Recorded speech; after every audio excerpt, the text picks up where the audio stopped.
اور میں سوچا کہ میں یہاں کیوں آگے جا رہی ہوں۔ یقین جانے اس سے پہلے مجھے بالکل بھی ڈر نہیں لگ رہا تھا۔ خیر ہم لوگ وہاں سے گھر آ گئے۔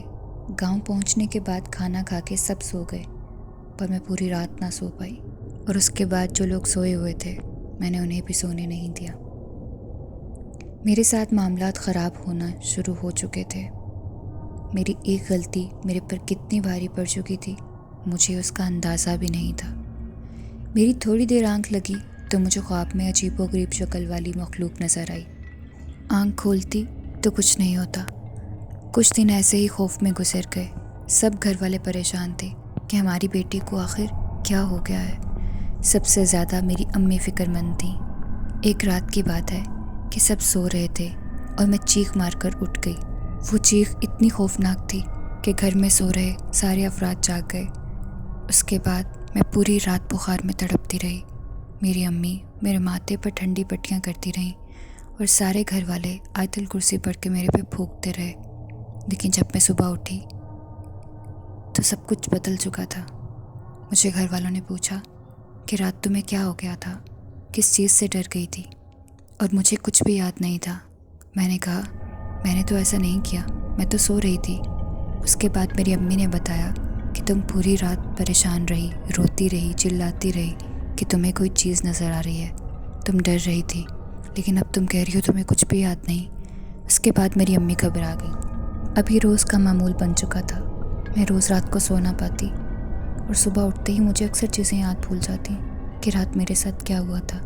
لیکن میرے گھر والے یہ سب دیکھ رہے تھے اور وہ خوب پریشان ہو رہے تھے کہ ہماری بیٹی کو دن بدن کیا ہوتا جا رہا ہے۔ مجھے ایسے برے بخار چڑھتے تھے کہ ہفتہ ہفتہ بخار اترتا نہیں تھا، اور جیسے ہی بخار اترتا تھا دوبارہ سے ہو جاتا تھا۔ گھر والے پریشان تو تھے لیکن وہ سچ سے بے خبر تھے۔ ان کو لگتا تھا شاید بخار کی وجہ سے خواب الٹے سیدھے آتے ہیں، اس وجہ سے پریشان رہتی ہے، کچھ دنوں میں خود ہی ٹھیک ہو جائے گی۔ سب مجھ پر دم وغیرہ پڑھ کے پھونکتے تھے، لیکن وقتی آرام کے بعد پھر سے وہی حالت ہو جاتی تھی۔ اور پھر ایک دن ایسا ہوا کہ سب کو یقین آ گیا کہ حالات اب پیچیدہ ہو چکے ہیں۔ ایک رات میں سو رہی تھی اور ڈر گئی، پر یہ معمول سے ہٹ کر بات تھی۔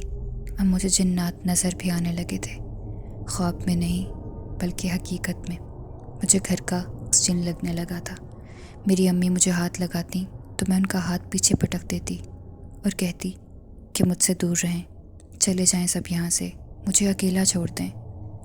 مجھے سب ساتھ سوئے ہوئے لوگ جن لگ رہے تھے۔ لگتا تھا جیسے گھر پہ جنات کا قبضہ ہو گیا ہو اور میں جنات کے بیچ میں رہ رہی ہوں۔ اب سب میری جان پر بن گئی تھی۔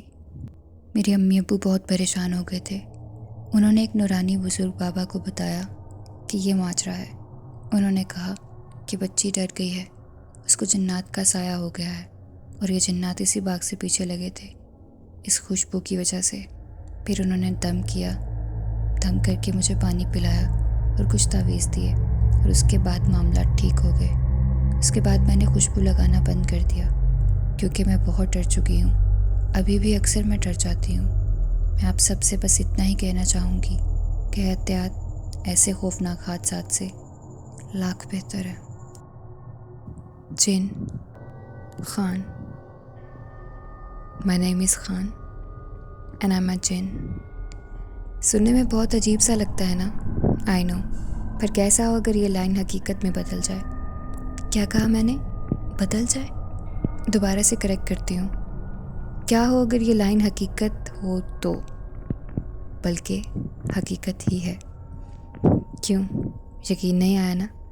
تو چلیے آپ کو یقین دلواتے ہیں۔ شروع کرتے ہیں آج کی سیکنڈ سٹوری، خان جن۔ یہ کہانی ہے پاکستان کے شہر بہاولپور میں رہنے والی ایک فیملی کی، جنہوں نے ایک لمبے عرصے سے ایک خان نامی جن کو بڑے پیار سے اپنے ساتھ رکھا ہے، اور یہ نام بھی انہوں نے ہی اسے دیا ہے، اور وہ جن بھی ان کو کسی قسم کا نقصان نہیں پہنچاتا۔ اس فیملی کا یہ دعویٰ ہے کہ خان یعنی وہ جن کسی کو بھی پہلے نقصان نہیں پہنچاتا، مگر ہاں جو اس کے وجود سے انکار کرتا ہے یا اس کا مذاق اڑاتا ہے تو وہ تب تک سکون سے نہیں بیٹھتا جب تک سامنے والے کو اپنی موجودگی کا احساس نہ دلوا دے۔ ایسے ہی دو واقعے اس فیملی سے ریلیٹڈ ہیں۔ ایک دفعہ ان کے گھر کوئی مہمان آیا۔ فیملی نے باتوں باتوں میں جب اس شخص کو بتایا کہ اس طرح سے ان کے گھر میں ایک جن رہتا ہے، پہلے تو اس نے اس بات کو تسلیم نہیں کیا۔ ظاہر سی بات ہے، ہم میں سے بھی کوئی ہو تو یہی کہے گا کہ مذاق کر رہا ہے یا جھوٹ بول رہا ہے، لیکن ہر بات جھوٹ یا مذاق نہیں ہوتی۔ کچھ چیزیں ہماری عقل سے پرے کی بھی ہوتی ہیں۔ پہلے تو اس نے اس بات کو ماننے سے انکار کیا۔ جب فیملی نے سمجھایا کہ ایسے انکار نہ کرے، خان پورا مان جائے گا اور کوئی نقصان بھی کر سکتا ہے، مگر قسمت کو کچھ اور ہی منظور تھا۔ وہ آدمی نہیں رکا۔ اس آدمی نے نہ صرف خان کے وجود سے انکار کیا، بلکہ بعد میں وہ اس کا مذاق اڑانے لگا اور ہنسنے لگا۔ اس کی بری قسمت ہی اس کو یہاں گھر میں لے کر آئی تھی اور اس سے یہ سب کروا رہی تھی۔